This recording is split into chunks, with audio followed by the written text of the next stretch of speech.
harapan pedangdut Jenita Janet. Ya, menjadi penyanyi terkenal adalah impian pemilik nama asli Jenny Juliana. Terlahir dari keluarga sederhana dengan kehidupan penuh liku membuatnya harus bekerja keras untuk membantu keluarga. Sejak duduk di bangku SMP di Bandung, ia sudah aktif bernyanyi dangdut keliling kampung, mencari uang dan memenuhi keperluan sekolahnya. Tak pelak cibiran dari orang pun terdengar dihina saat nyanyi dari kampung ke kampung. Karena saat itu usianya masih terlalu muda dan sangat tak berpengalaman menghibur orang banyak. Namun itulah yang menjadikan Jenita Janet semakin tegar dan lebih mandiri. Serius menekuni musik dangdut dengan mengikuti berbagai audisi perlombaan nyanyi, bergabung dengan duo Racun yang tak bertahan lama, hingga akhirnya ia memilih bersolo karir dengan single andalannya Diri Jack yang berhasil mendapat sambutan hangat dari pendengar musik dangdut di Indonesia. Jenita Janet melesat bagaikan roket. Pemilik goyang gogo itu kerap warawiri di layar kaca. Meski kini tengah naik daun, Janet tak mau jumawa. Ia bersyukur pengalaman pahit masa lalu serta kerja kerasnya kini telah berubah menjadi manis. Ingin tahu kisah selanjutnya dari Jenita Janet? Saksikan perbincangannya bersama Omes hanya di Late Night Show.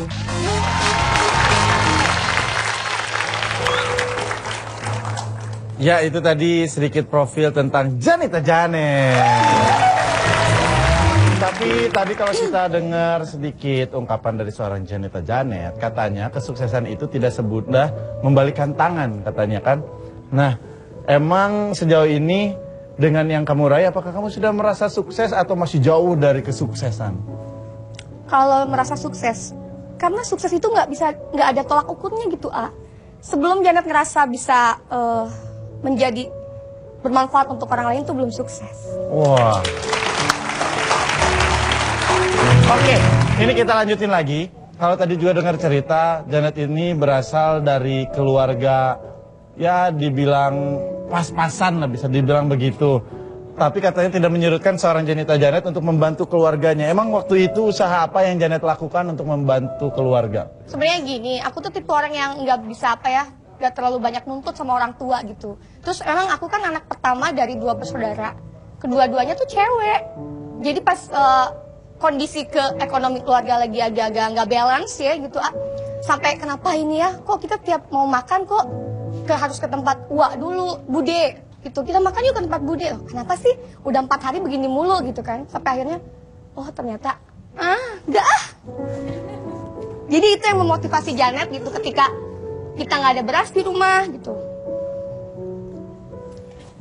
Terus waktu itu apa yang mau kamu lakukan ketika tahu kondisinya seperti itu untuk membantu keluarga?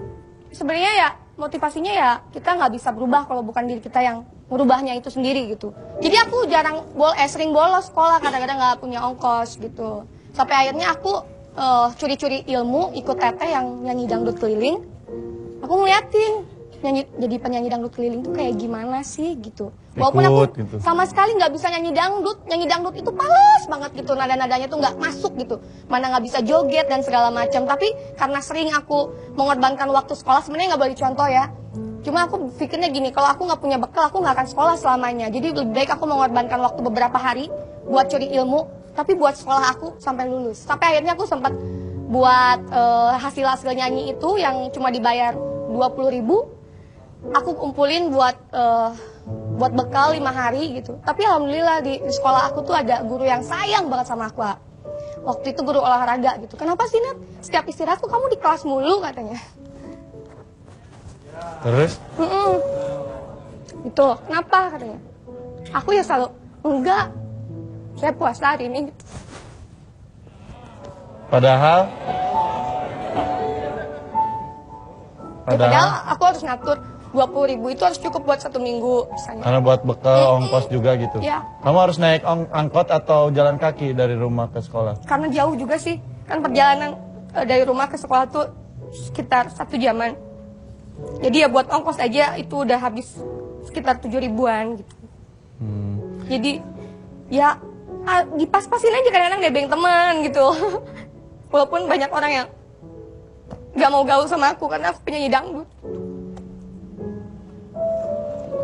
Ini ada satu kisah yang sebetulnya agak males ya sebetulnya ya. Jadi katanya pernah di SMP atau di SMA foto kamu ditaruh di mading sekolah Terus teman-teman yang katanya anti dangdut ngejekin kamu, terus sering disorakin.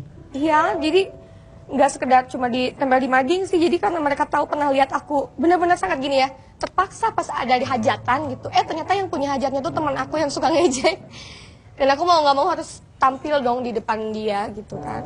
Dengan jogetan dan segala macam, nyanyi dangdut yang kampungan gitu.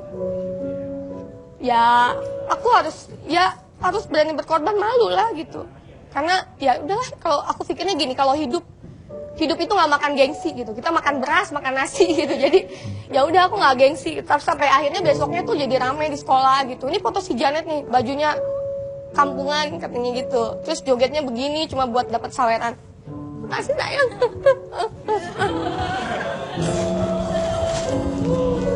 Ini teman tolong udah telat. Udah? Iya, udah, makasih banget nih kan pakai wig ini. Tapi di antara semua itu pasti dukungan keluarga sangat besar buat kamu ya. Waktu itu apa yang dibilang sama orang tua? Jadi waktu aku sekolah itu mama bapak itu nggak tahu aku nyanyi dangdut curian. Dalam air curian, maksudnya nyolong-nyolong waktu sekolah. Ketika aku pulang sekolah, jadi aku maksain gitu ke yang punya orkes Melayu gitu. Pak, nanti kalau ada job saya nyusul ya pulang nyanyi gitu. Nggak apa-apa lah, saya ngandelin saweran aja gitu. Nggak dibayar juga nggak apa-apa gitu. Jadi datang aja pulang sekolah, ke rumah pasti nyampainya jam 6 sore, padahal sekolah pagi gitu. Mama paling nanya dari mana, kerjain tugas mah, padahal nyanyi dangdut gitu. Bekal baju di tas tuh nyanyi dangdut, bekal sepatu hak tinggi, mana kedodoran dapat minjem. Tapi ya gimana, maksudnya ya itulah seninya gitu. Kita dicoba dulu untuk memakai ukuran yang tidak pas dulu, supaya kita tahu oh nyaman tuh seperti ini atau enggak gitu. Sampai akhirnya ya dengan baju kedodoran, make up acak-acakan, dan sepatu gitu, belum lagi kehujanan. Ya itulah seninya dalam mencari nafkah yang sesungguhnya buat Janet. Jadi penyanyi dangdut keliling.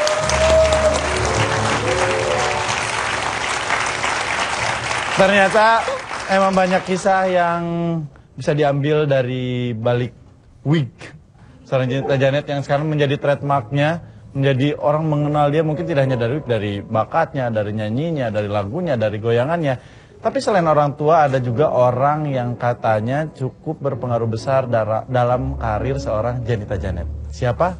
Ini dia.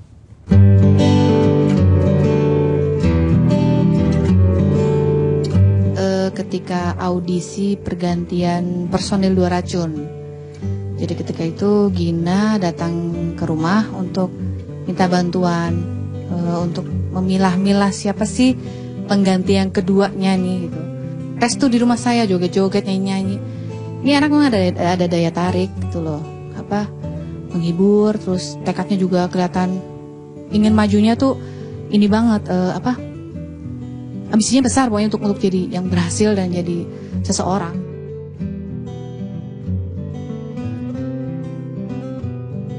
Janet itu ceria, Janet itu pekerja keras. Kebetulan dia juga tulang punggung keluarga. Jadi ambisinya besar untuk menjadi seseorang, untuk bisa membantu keluarganya, membantu sekitarnya.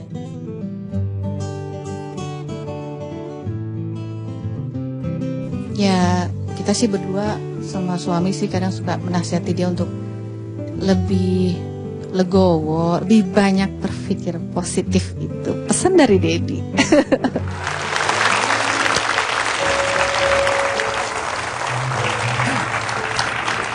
Tuh tadi adalah Mbak Yuni, manajer ya, produser ya.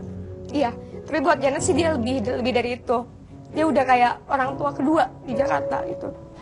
Nah, sekarang kita juga punya seorang bintang tamu. Mungkin kurang lebih kisahnya sama dengan Janet. Dia mengejar impiannya, dia harus berjuang untuk menggapai cita-citanya. Dan hebatnya, sekarang beliau ini menjadi salah satu 10 motivator termuda di Asia. Wow. Langsung kita panggilkan, ini dia Mas Eloy Zaluku. Selamat Mas, apa kabar? Hai, good. Hai, JJ. Ya. Silakan duduk. Waduh. Mas Eloy. Halo. Halo, luar biasa sekali ya. Hebat ya. Saya juga Saya terinspirasi ini dengerin dia di sini tadi. Saya terinspirasi Mas Eloy untuk duduk di situ. Iya, semua. Tapi Mas Eloy, ini langsung kita tanya nih, karena beliau seorang motivator, nanti kita akan tanya juga tentang bagaimana perjuangannya. Tapi langsung saya pengen tahu, kenapa ada manusia yang beruntung dan kenapa ada manusia yang sukses? Apa perbedaannya? Iya, sebelumnya saya mau kasih tahu dulu. Apa tuh? Bukan motivator. Apa? Theocentric motivator. Apa itu bedanya? Theo itu Tuhan. Centric itu pusat.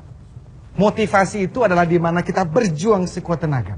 Tapi manusia berjuang sekuat tenaga harus selalu berpusat pada Tuhan. Nah, ini beda sekali.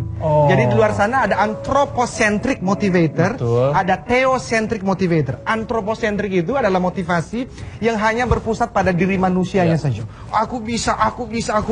Kalau nggak bisa berjuang.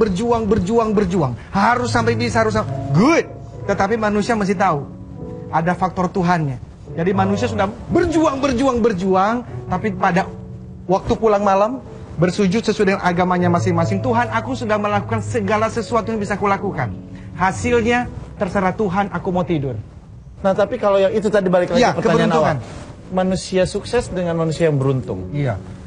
Keberuntungan itu kan sebetulnya pertemuan antara orang yang siap dengan kesempatan datang. Jadi teman-teman semua dan pemirsa di rumah itu selalu kedatangan sebetulnya kesempatan. Kesempatan datang, kita belum tentu siap. Keberuntungan adalah kesempatan datang dan orang itu melakukan yang terbaik. Nah, kesempatan itu datang dari siapa? Ini yang saya sebut sebagai itu wilayah Tuhan. Pertemuan antara Tuhan yang bekerja, manusia meresponinya dengan baik, terjadi mukjizat yang tidak pernah dibayangkan. Luar biasa. Luar biasa. Setuju sekali. Wah, tapi kayaknya kita... Tapi benar. Aduh, mudah-mudahan kita semua selalu mendapatkan kesempatan itu ya. Kesempatan dan bisa memanfaatkan kesempatan itu. Jadi kita bisa siap pada kesempatan, bisa kita ambil dan kita menjadi manusia sukses. Luar biasa nih. Sesaat lagi, pemirsa di rumah dan penonton di studio, Mas Eloy akan memberikan sebuah game. Yes. Gamesnya seperti apa ini akan beda. Akan kita tayangkan langsung nanti ya. Jangan kemana-mana, tetap di Late Night. Syukuri apa yang ada, hidup adalah anugerah, tetap jalani hidup ini, melakukannya